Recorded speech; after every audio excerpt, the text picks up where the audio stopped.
Hey guys, Amit here for PhoneRadar, and in this video I'll be doing the comparison of the Jawbone UP3, which is a fitness band, with the Fitbit's Charge HR. Now both of these bands are being compared primarily for the reason that both of them have a very close pricing. The Fitbit Charge HR is available at a price of 13,000 rupees in India, while this is at a price of 15,000 rupees. Now if you wish to check out the detailed reviews of both of these, you can check out the last two videos on PhoneRadar. But before that, let's talk about the pros and cons of each of these devices so that you can find which would be your next Fitbit or next fitness band. So first off, let's start with the Jawbone UP3. Now this is a very beautiful band which is very comfortable to wear, and something which you wouldn't even notice if it's on your hand. On the contrary, this is a little bit larger, but again not the size of a smart watch, but again something in the middle of a smart band and a smart watch.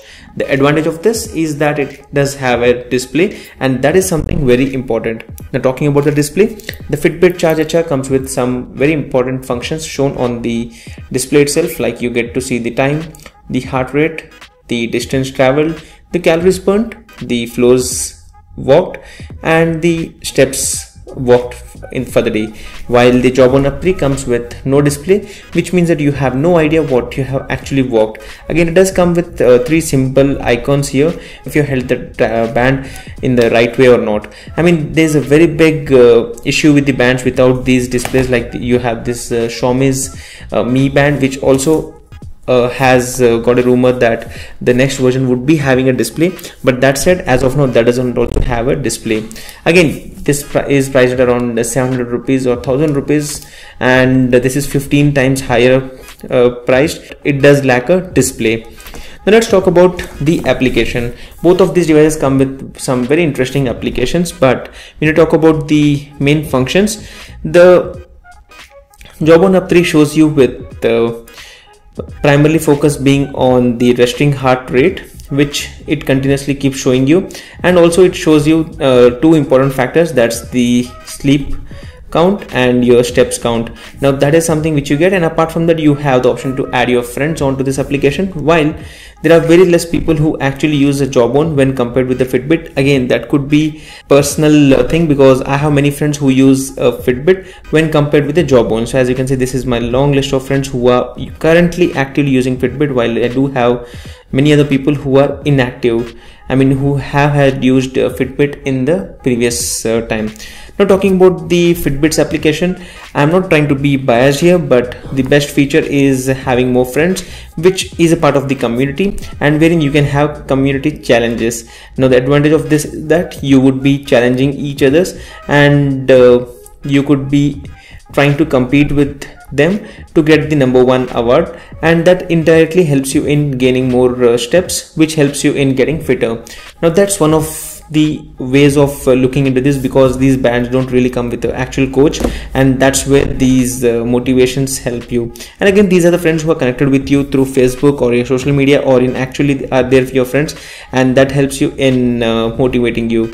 Now talking about the other features, it also has some goals options, that's activity goals, nutrition, body, sleep, and you have many additional options. But that said, talking about the basic feature itself, I really like the way Fitbit presents you the data, like the heart rate. Again, the resting heart rate is also shown here, but it doesn't really focus on just the resting heart rate, but also helps you in motivating you, the way that, you know, if your heart rate is above 90, it says you are in fat burn zone. If you're in 140 or 130 plus, you get the cardio zone, which helps you in understanding that which zone is actually good for you, and at least you should be for a minimum of 30 minutes in the fat burn zone to start burning some fat. So overall, when I get an option of using both of this, I would actually go for this.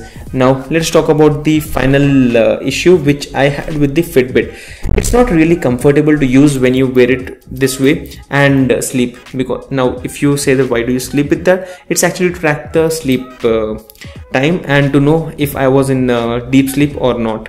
So what the issue is that when you wear this and when you sleep, the hard edges on the back actually give you some pain on these this way when your wrist and your hand is not in the correct placement, and that is where the issues rise in. While this is pretty comfortable to wear any time of your day or night, so that is where a little bit issues come up. Again, that could be a issue with me, and in those situations what I do is I just move from my this level to this level. But again, I feel that this may end up in losing some of the data, because the heart sensor should be touching the skin, and that's not happening.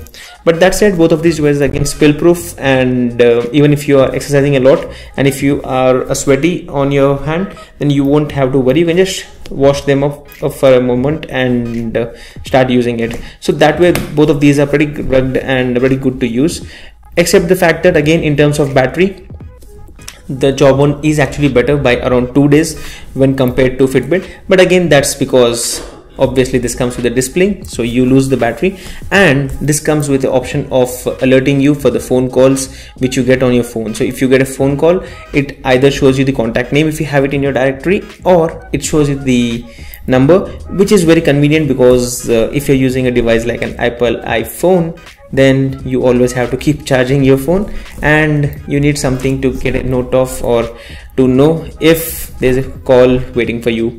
So it was a quick comparison with the pros and cons on the Fitbit Charge HR and the Jawbone UP3. I have mentioned both the pros and cons, so it's up to you to decide which is an important pro for you and which is a con for you, and you can decide which fitness tracker you would be buying next.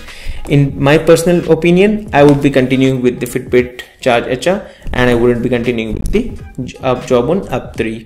This was the comparison of both of these fitness bands. Don't forget to hit the thumbs up button and stay subscribed to PhoneRadar for more. If you have any queries about these bands, let me know in the comment section, or follow me on Twitter at Amit Bhavani and send me your questions. This is Amit signing off, and I hope to see you guys in the next video. Thank you.